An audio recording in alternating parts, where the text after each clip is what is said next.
Hello, this is Lynn Fraser with the Kilby Center for Recovery and the Radical Recovery Summit. I'm here today with Dr. James Gordon. He works with large traumatized populations. So it's a perfect time to check in with what he's doing and to see his understanding of the pandemic and how destabilizing it is and what people can do individually as well as in groups. So welcome, Dr. Gordon. What I'm seeing with the pandemic is, first of all, it itself, it's an extraordinarily traumatizing event. It's an event that is affecting the whole world. Hmm. And, it's nothing that I can think of has been like that since the Second World War. We've Right. never had an event that has affected so many people in so many places, directly and indirectly, as this Hmm. is. And what it's doing is it's very destabilizing because uh, everything that we relied on pretty much has been upset, if not thrown into total chaos Right. in terms of the routines that we have, our sense of safety in the world, our connections with other people, our economic survival, and perhaps especially our future. We have no idea where we're going. So I think it's very destabilizing. And just about everybody is experiencing ups and downs. I'm doing, we've converted at Center for MindBody Medicine, converting all our work to online. So we have online MindBody skills groups. I'm doing webinars every week.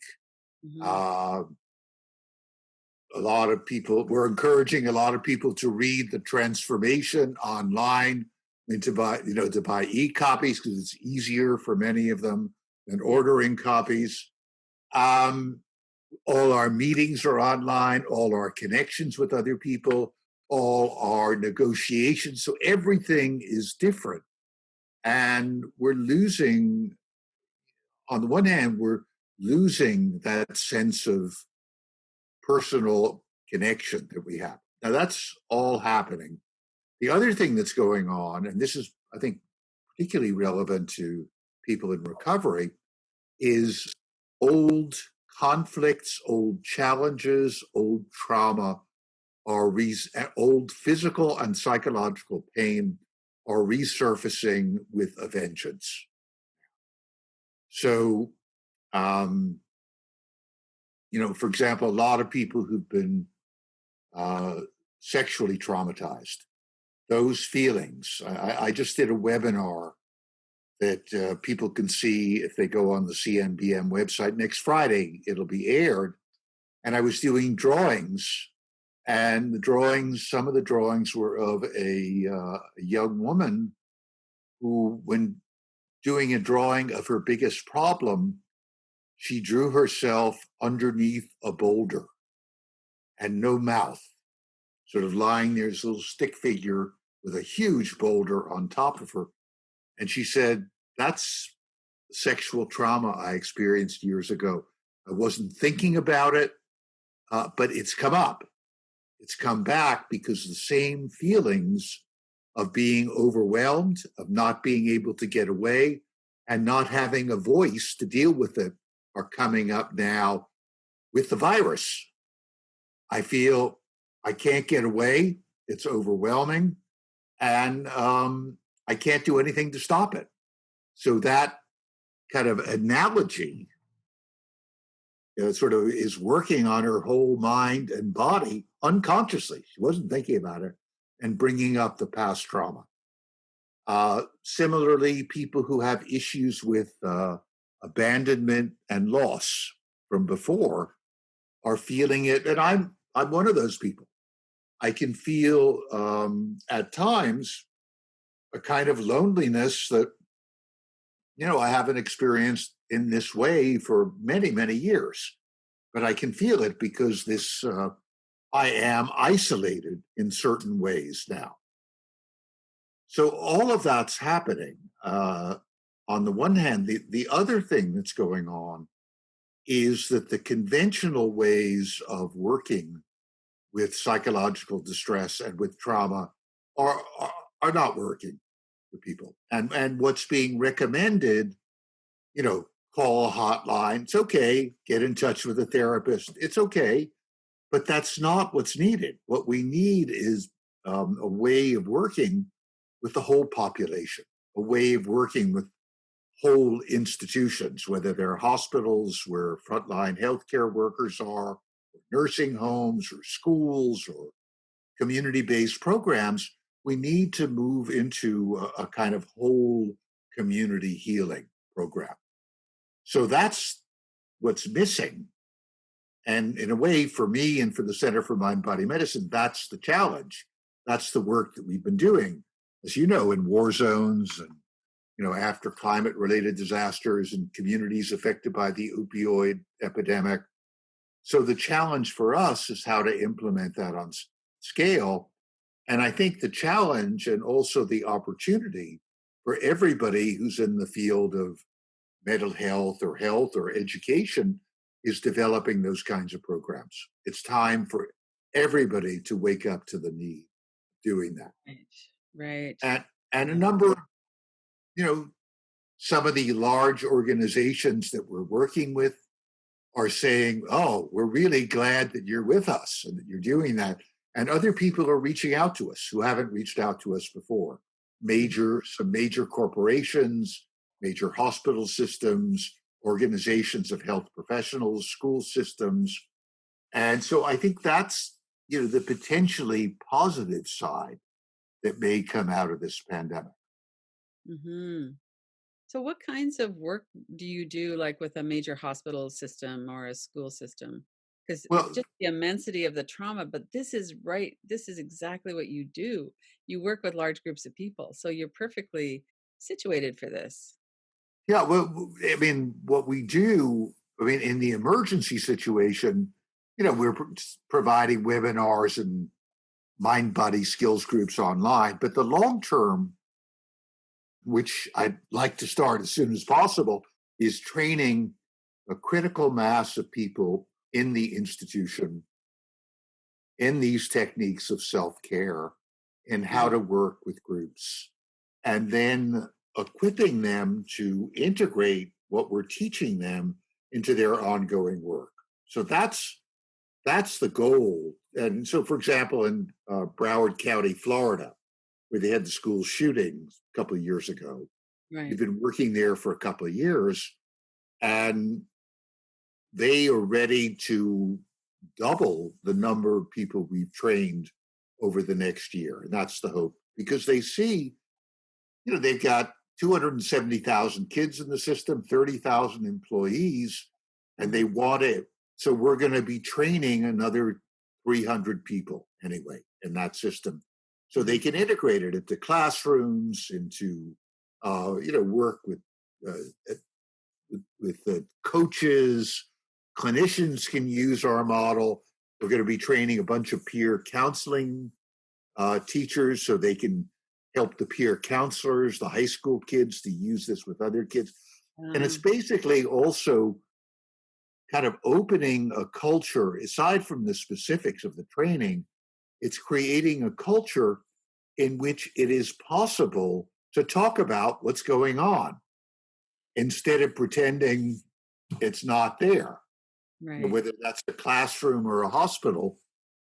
So people can, and many of the people we've already trained, sort of to shift for a moment, working in hospitals are saying at the end of a shift or in a nursing home, let's take some time. Let's sit around and share what's going on because we've seen people die. We're worried about people dying and we're all overwhelmed. So creating that space for people to share what's going on and then doing, you know, one or another technique, this soft belly breathing or the shaking and dancing that you're now doing.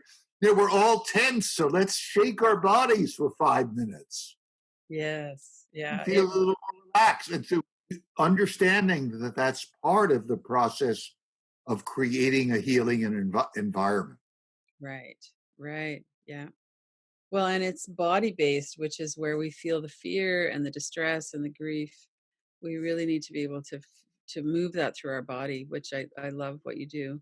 The transformation is, just to recommend it to everybody. It's a wonderful book, and it's so clear what trauma is, and then there's these really practical ways to heal from it. So you're going to Great. take a lot of that training online then. You're going to move a lot of that online. Yeah. No, and the transformation, the subtitle is Discovering Wholeness and Healing After Trauma, but discover it during trauma. That's During even better. Even better. Now is the time to start using these techniques. exactly. Yeah.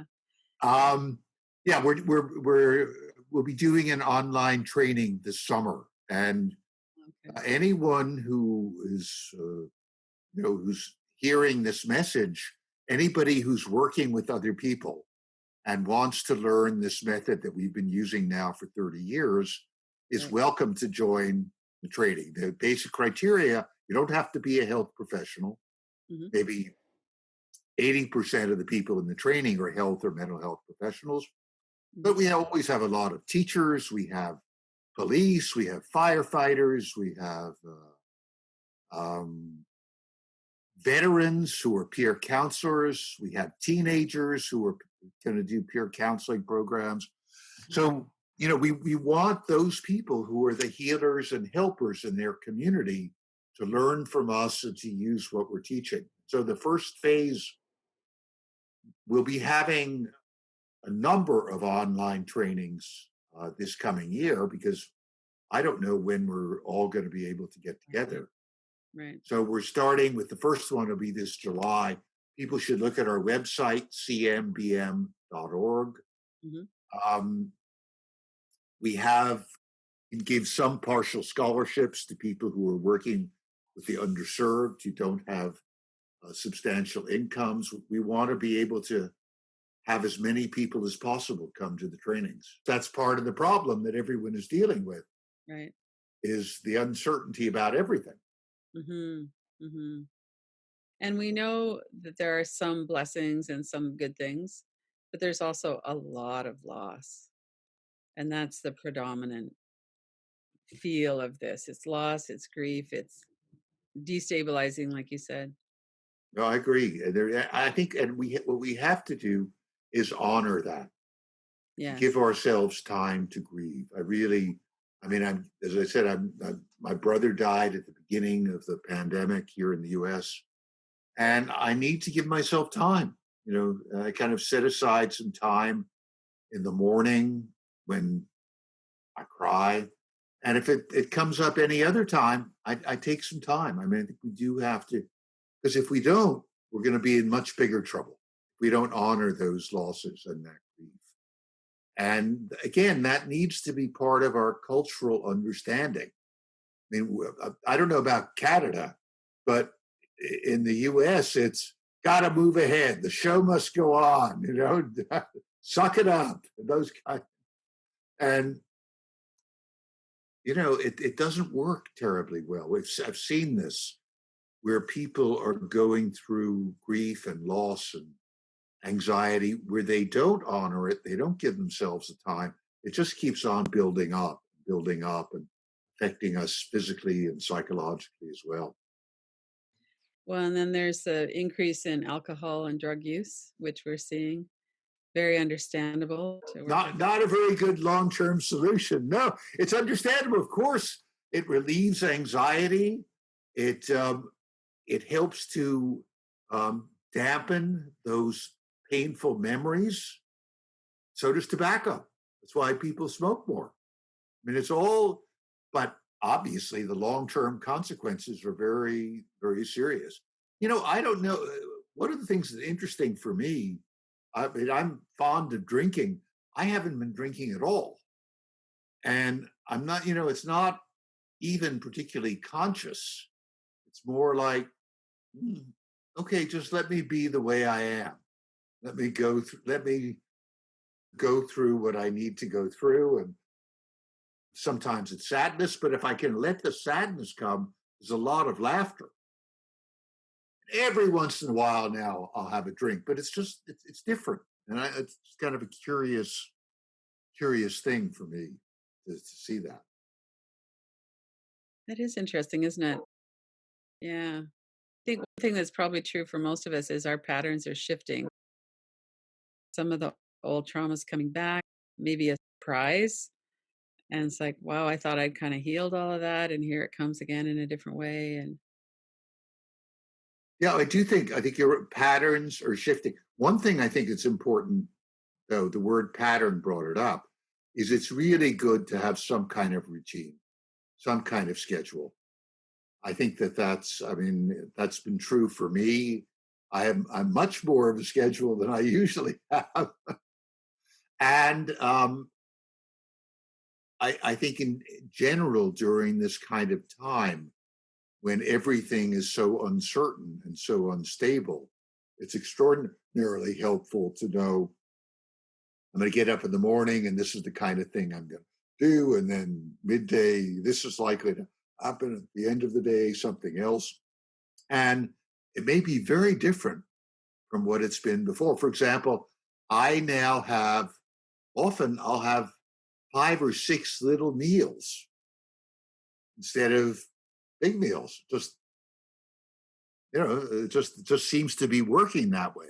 Uh, and Yeah, I have a pattern of exercising in the morning and then exercising again in the evening, and seems to suit me well right now. So I think everybody's got to find their own pattern. I have a meeting with a small part of my team every morning at 9:30. I never did that when we were together. We'd meet maybe once a week, but now, we're doing that every day and it's good. It's good for all of us. well, it's good to check in and see how everyone's doing. Yeah.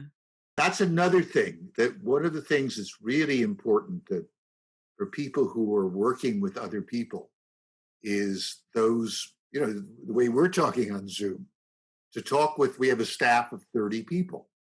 We have a management team of 16 or so. We get together and that meeting is really important. And then every month or so, our faculty gets together. It used to be we'd have faculty meetings every 3 months and there'd be 30 people. Now we have them every month and there are 70 people because they want to see each other and they want to connect and they want to share what's going on.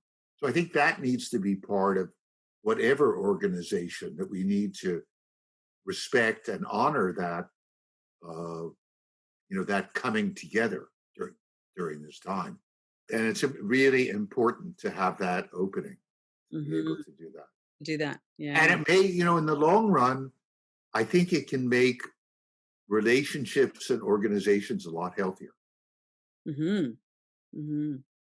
if Yeah. people can share at least some of what's going on with each other. Right. So, do you have any little tips or practices or something you might suggest for people? Like the shaking and dancing is one that I really took up after reading the transformation. But what would you suggest for people who are struggling? Well, I mean, they're really very simple. I mean, the two fundamental ones that I use. One is slow, deep breathing in through the nose, out through the mouth, the belly soft and relaxed. Perhaps saying to yourself, soft as you breathe in, belly as you breathe out, and focusing on the relaxation in the belly. It's a concentrative meditation. It's the antidote to fight or flight. And we're spending a lot of time in fight or flight partly because the threat of the pandemic, partly because of the uncertainty, and for many people, loneliness puts us into fight or flight as well. So that'd be the first thing. Start practicing. I teach it in detail in the transformation. People can look on our website to demonstrations as well. The other thing is the shaking and dancing, and just standing up and shaking your body and getting rid of that tension in the body, and also shaking the body for 5 minutes or so start bringing up some of the emotions that we buried inside. And then maybe a couple of minutes of silence, and then letting the body move to music that's inspiring and freeing. So those two techniques are fundamental. And a third, and this one um, as well as anybody, is being outside, being in nature, whatever that means. Even if it means, you know, walking a block and seeing the first tree in the neighborhood. I mean, you're lucky you can see the forest. I have a backyard and I have trees every day. I don't always go out there, but I always look out my window and I can see the changes in the trees and I can see the squirrels and I can see the birds. And it just grounds me and makes me feel so much more connected. And we know that being in nature or even looking at nature helps to reduce our stress level. So I would say that's the third thing. And then the fourth would be, as people come into your mind, reach out to them. This is a time when the vast majority of people uh, are happy that you're reaching out to them. I mean, people, I don't mean somebody uh, who's never heard of you, but I do. I sort of, when somebody comes into my mind, I drop them an email or I send them a text or I call them on the phone. And it's 95% of the time they're very happy. Yeah, great to hear from you. I think again, we need to tune in to our intuition and our imagination to do things that feel right for us. The other thing I would suggest, this is a plug for the book, get the transformation and pay attention to the trauma healing diet. This is something, I mean, if we can eat in a way that's genuinely healthy for us, we can help prevent some of the worst effects of psychological trauma. We should build up the resilience of our gut, because when we're traumatized, our gastrointestinal tract is distressed and upset and rearranged and discombobulated as our brain. So we need to take good care of it during this time. And also movement, physical exercise. In addition, shaking and dancing is great, but move your body. If you move your body and do it 30, 40 minutes a day, you're going to raise the beneficial neurotransmitters, serotonin, and calming serotonin, feel good dopamine, and kind of pain relieving endorphins. And that'll help you get through the worst aspects of sort of the psychological pain that we're experiencing. So all those, I mean, it's really putting together a program with many different facets and finding out which ones suit you and which ones suit you when. And if I say movement or exercise, well, what do you like to do? I mean, maybe it's different for you. We're different. You may like to go and shake and dance in the woods, and I may like to do yoga stretches, and somebody else may want to jump up and down and scream and holler. And I'm going on my front porch and doing Tai Chi more than I have in years. Just, it's a way I can get outside. I can wave at people who are coming by, and and it's good for me. So all those Those things. are all great things to do. Yeah, yeah. Well, and that's helpful to stabilize as well, but also to have some sense of agency when we don't know what's going to happen. We could do those things, and those really help. Yeah, and I think one of the messages of the transformation is, here are many, many different tools and techniques, and then let me help you to help yourself to put together a program that's right for you. Because what you like to do, Lynn, may not be what I like to do or somebody else likes to do. The idea is there are many, many tools we can use, and each of us can figure out.